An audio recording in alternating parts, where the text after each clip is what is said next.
Graça e paz. Queridos, quero convidar vocês a abrirem a palavra de Deus lá na carta de Paulo aos Colossenses, no capítulo 3, dos versos 5 a 10. Colossenses 3, dos versículos 5 a 10. Hoje nós iremos continuar a mensagem que nós começamos na quarta-feira, dia 6, há 2 semanas. E se você ainda não assistiu, você pode acompanhar no nosso canal no YouTube. Ela vai estar com o título lá, Você Deve Matar o Pecado. Então ali é a primeira mensagem. Hoje nós daremos continuidade a essa mensagem. Lá no dia 6, nós fizemos a leitura do verso 5 ao 10, só que lá nós fizemos somente a exposição do verso 5 ao verso 7. E hoje nós vamos continuar do verso 8 ao verso 10 para finalizar essa mensagem iniciada lá no dia 6, na quarta-feira, dia 6. Colossenses 3, versículo 5 a 10. Vamos fazer a leitura de todos eles, mas como eu falei, a exposição somente do verso 8 ao verso 10. Portanto, façam morrer tudo o que pertence à natureza terrena: imoralidade sexual, impureza, paixões, maus desejos e a avareza, que é a idolatria. Por causa destas coisas é que vem a ira de Deus sobre os filhos da desobediência. Vocês também andaram nessas mesmas coisas no passado quando viviam nelas. Agora, porém, abandonem igualmente todas estas coisas: ira, indignação, maldade, blasfêmia, linguagem obscena no falar. Não mintam uns aos outros, uma vez que vocês se despiram da velha natureza com as suas práticas e se revestiram da nova natureza, que se renova para o pleno conhecimento, segundo a imagem daquele que o criou. Na mensagem anterior, nós vamos recapitular algumas coisas. Nós aprendemos que o cristão é alguém que deve andar com atestado de óbito no bolso. Porque Paulo nos dá uma ordem, logo no versículo 5, que nós devemos fazer morrer todas as coisas, todas as naturezas terrenas. E na salvação, nós entendemos que nós somos declarados justos por meio de Cristo Jesus. E esse pecado já não tem mais poder sobre o crente. Entretanto, essa velha natureza, ela ainda nos perturba. Porém, morremos com Cristo. Então, agora nós temos poder, através de Jesus, para fazer morrer a nossa natureza terrena. Devemos nos considerar mortos para o pecado. Ainda no verso 5, para relembrar, Paulo inicia ali a sua lista de pecados. Esses pecados já não deveriam ser mais compatíveis com a vida dos colossenses e nem com a vida de todo aquele que aceitou a Jesus Cristo um dia como Salvador. E quais pecados são esses? A prostituição, a impureza, a paixão lasciva, o desejo maligno e a avareza. Esses 3 primeiros, por exemplo, eles estão relacionados ao sexo, à prostituição, à impureza e à paixão. Após ter dado essa primeira lista de pecados, Paulo faz uma pausa antes de ir para a segunda lista, que vai começar no verso 8. Só que no verso 6, ele nos traz uma forte razão para mortificar o pecado. E essa razão é a ira de Deus, pois ele é santo e ele odeia o pecado. E essa vida de pecado, ela já não deve mais fazer parte da vida do crente.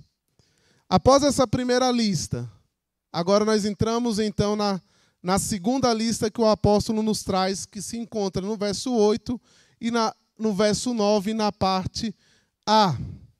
Vejam comigo, verso 8.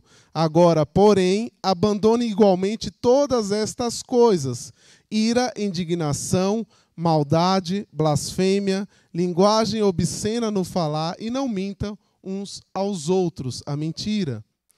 Esses 3 pecados iniciais citados aqui pelo apóstolo, eles estão ligados ao temperamento, que é a ira, a indignação e a maldade.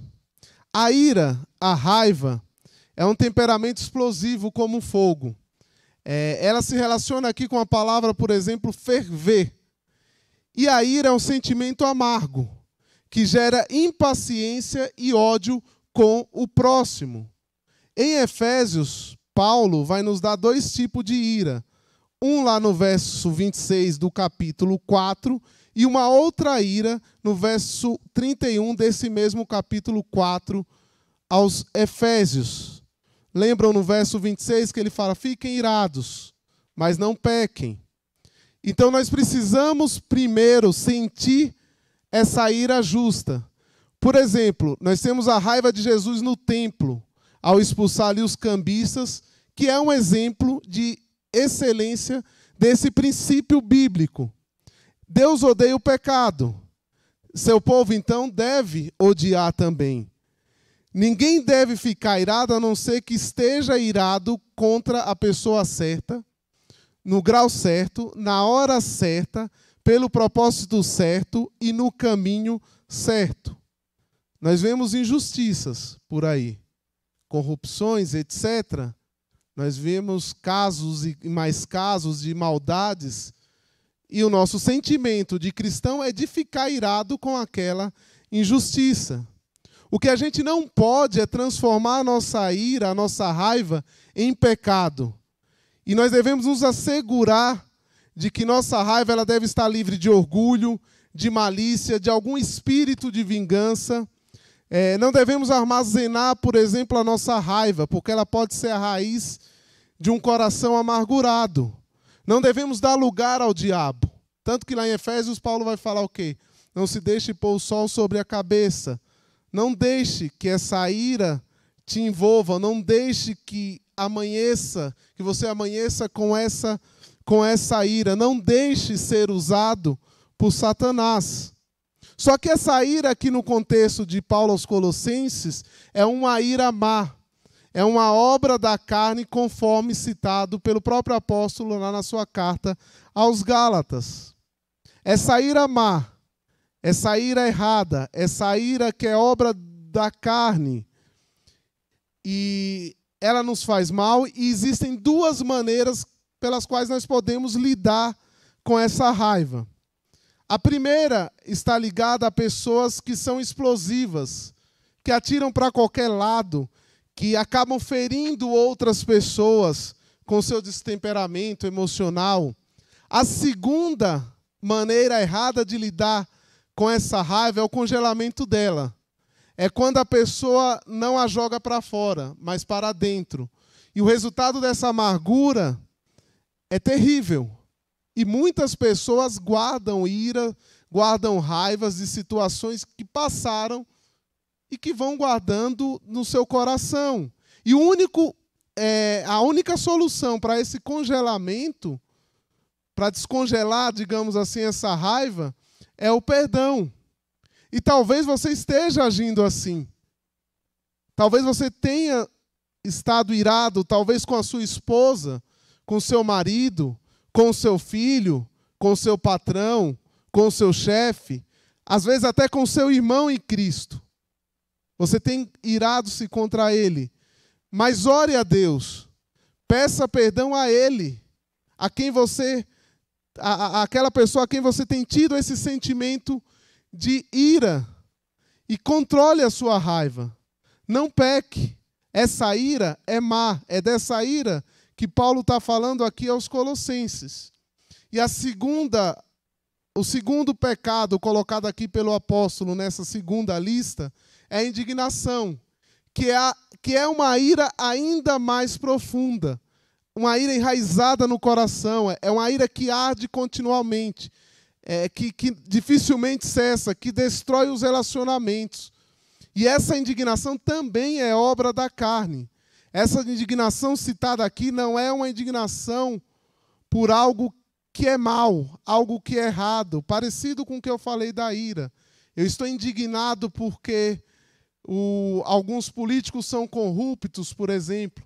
Eu estou indignado por determinada situação, por alguém que vem praticando o mal. Não. não está ligada a essa indignação, mas é uma indignação que eu vou, tendo raiva daquela situação que me leva a ficar cada vez mais indignado. E isso é perigoso, porque isso pode nos fazer tentar praticar justiça com as nossas próprias mãos. E aí nós sabemos o quê? Que a nossa justiça é falha. E nós somos pecadores. Então, cuidado com essa indignação. Cuidado se você tem tido esse tipo de sentimento. Peça a Deus para que você não tenha esse tipo de sentimento. O terceiro pecado aqui citado é a maldade. Ainda no verso de número 8. Que é uma depravação mental da qual surgem todos os vícios particulares. É um mal que tudo invade. Trata-se desse desejo maligno contra uma pessoa, a ponto de você se entristecer pelo bem e pelo sucesso dela, e de você se alegrar muitas vezes por ela estar passando por um momento difícil. A inveja tem condições parecidas com isso aqui. E nós, como cristãos, não temos licença para manifestar essa maldade, essa indignação fria, essa impaciência. Nós não temos esse direito, porque nós somos agora nova criatura. O velho homem já se passou. Então, cuidado também com esses sentimentos de maldade. Cuidado quando você tem prazer numa situação má que alguém está passando. Cuidado se você tem se entristecido com o sucesso do seu irmão e do próximo. Isso te leva a atos maldosos. Isso te leva, por exemplo, à inveja.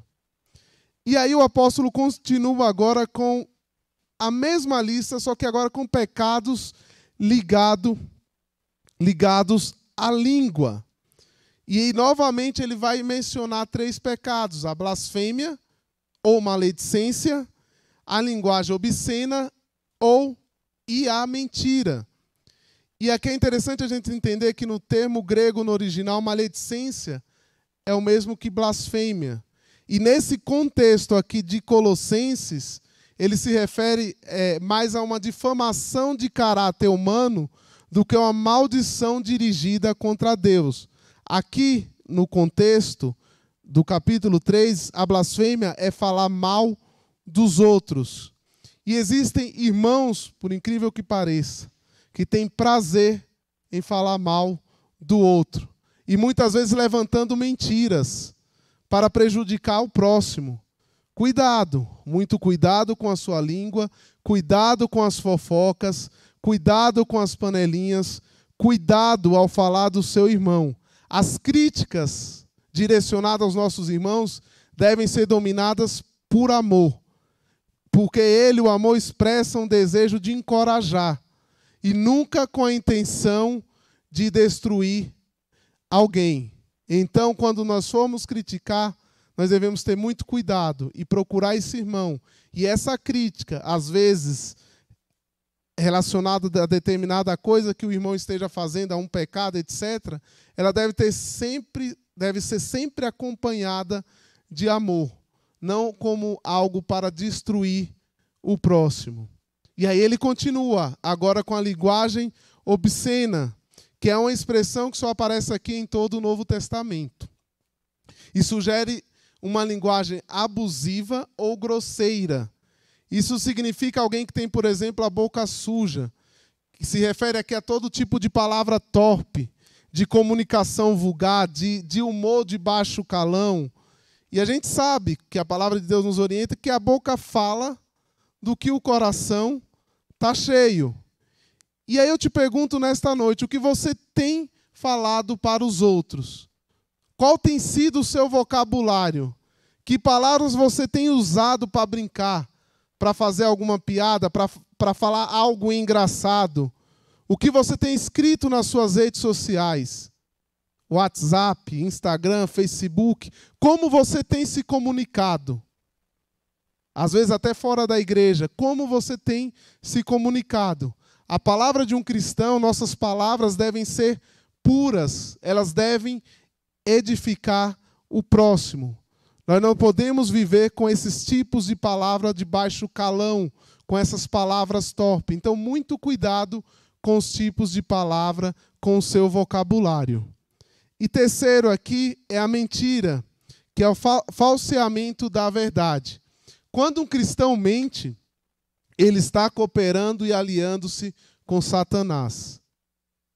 Quando um cristão mente, ele está cooperando e aliando-se com Satanás, que é o pai da mentira. E espalhar contenda entre os irmãos é um pecado que a alma de Deus abomina. Tanto que nós vamos ver isso lá em Provérbios, no capítulo 6, do verso 16 a 19. 6 coisas o Senhor Deus odeia, e uma sétima a sua alma detesta: olhos cheios de orgulho, língua mentirosa, mãos que derramam sangue inocente, coração que faz planos perversos, pés que se apressam a fazer o mal, testemunha falsa que profere mentiras e os que semeiam discórdia entre irmãos. Você tem falado a verdade? Você tem lidado com a verdade? Tem falado a verdade para o seu marido, para a sua esposa, para os seus filhos, para os seus amigos? Você tem trabalhado com a verdade? A sua empresa tem sido verdadeira quando, por exemplo, ela vai declarar os impostos, etc. Você tem sonegado? Como você tem trabalhado? Ou a sua vida tem sido uma mentira? Corra das mentiras. Lembre-se que as mentiras, elas destroem relacionamentos. Elas quebram a confiança dos relacionamentos. Então tenham muito cuidado, mais uma vez, cuidado com a mentira. Lembre-se sempre que vocês se despiram da velha natureza. A roupa suja deve ser jogada fora. Agora nós devemos vestir essa nova roupa, com essa nova natureza, com novas práticas e com novos hábitos. E após essa segunda lista de pecados, nós fechamos aqui com a passagem no verso 10, que nos mostra as evidências dessa verdadeira conversão, desse novo jeito de se vestir, que nos leva a refletir a Cristo. O versículo 10 nos diz assim: e se revistam da nova natureza que se renova para o pleno conhecimento segundo a imagem daquele que o criou. A primeira evidência que nós aprendemos nesse versículo é que o velho homem morreu. O novo homem deve estar no controle. Porque vivemos em Cristo, devemos buscar as coisas lá do alto. Devemos nos revestir, nos renovar constantemente. O ato da salvação nos conduz a um processo de santificação. Em Cristo nós recebemos um novo coração. Em Cristo nós recebemos uma nova vida, uma nova família, uma nova prática, novos hábitos de vida. Essa é a primeira evidência. A segunda evidência é que o velho homem morreu e o novo homem é continuamente renovado em Cristo. E essa renovação, ela processa-se de duas maneiras. A primeira, como o apóstolo cita aqui, é por meio do conhecimento. Quanto mais conhecemos a Cristo, mais nos tornamos semelhantes a Ele. E esse conhecimento aqui, ele não é um conhecimento místico, um conhecimento esotérico dos gnósticos, como era o contexto deles. Ele não se trata apenas, por exemplo, de um conhecimento teórico, mas de um relacionamento pessoal e íntimo com Cristo. Não é apenas conhecer sobre Jesus, mas conhecer a Jesus. E se nós nascemos de novo, se nós recebemos esse novo coração, nós devemos ter essa prática, nós devemos nos renovar através do conhecimento, desse conhecimento de relacionamento com Cristo. E o segundo e último citado aqui pelo apóstolo Paulo é pela transformação e a imagem de Cristo. O homem foi criado à imagem e semelhança de Deus. Mas quando Adão pecou, ele não perdeu totalmente essa imagem de Deus. Do contrário, ele deixaria de ser homem. Mas aquela imagem foi deformada pelo pecado, foi corrompida pelo pecado. Só que essa imagem de Deus que foi deformada, pelo pecado e restaurada na redenção, essa imagem alcançará a sua plenitude um dia na glorificação. E aí não haverá mais essa luta constante que nós temos ainda em vida aqui na terra pelo pecado, porque seremos glorificados. Mas enquanto estivermos aqui, em terra, como peregrinos, como o apóstolo Pedro fala, nós ainda lutaremos diariamente contra todos esses pecados que foram citados aqui pelo apóstolo Paulo. E aí eu concluo aqui essa minissérie de 2 mensagens dizendo que não é fácil. Eu não estou dizendo aqui para ninguém que isso é fácil. Nós que somos salvos lutamos diariamente contra o pecado, contra os nossos maus desejos. Tanto que o próprio Paulo vai declarar: miserável homem que sou, quem me libertará, quem me livrará do corpo desta morte? O bem que eu quero fazer eu não faço, mas o mal que eu não quero, esse eu faço. Mas sabemos que com o auxílio do Espírito Santo, devemos buscar cada vez mais ter uma vida santa, matando cada vez mais os nossos pecados, fazendo guerra, sabe a ideia de guerra, de luta contra os nossos pecados. Por isso Deus está dizendo hoje, através da sua palavra, confesse os seus pecados a Ele. Abandone a imoralidade sexual, as impurezas, as paixões lascívias, os maus desejos, a ira, a indignação. Abandone a maledicência, a linguagem indecente. Abandone a mentira de uma vez por toda. Receba o perdão de Deus, mas confesse a Ele. Vista-se, revista desse novo homem. Tenha uma vida de cada vez de mais busca, de luta contra esse pecado. Como eu falei que não é fácil, mas em Cristo nós podemos, porque é Ele quem vai nos ajudar através do seu Espírito Santo nesse processo de santificação. Que Deus nos abençoe. Que Deus abençoe a vida de cada um aqui presente, de cada um que nos assiste pela internet. Vamos orar? Senhor amado Deus, nós te agradecemos por essa oportunidade de estarmos aqui. Te agradecemos pela tua palavra, que é viva e eficaz. Te agradecemos porque a tua palavra nos confronta. Tem misericórdia, Senhor, das nossas vidas. Quantas vezes nós caímos nesses pecados aqui citados?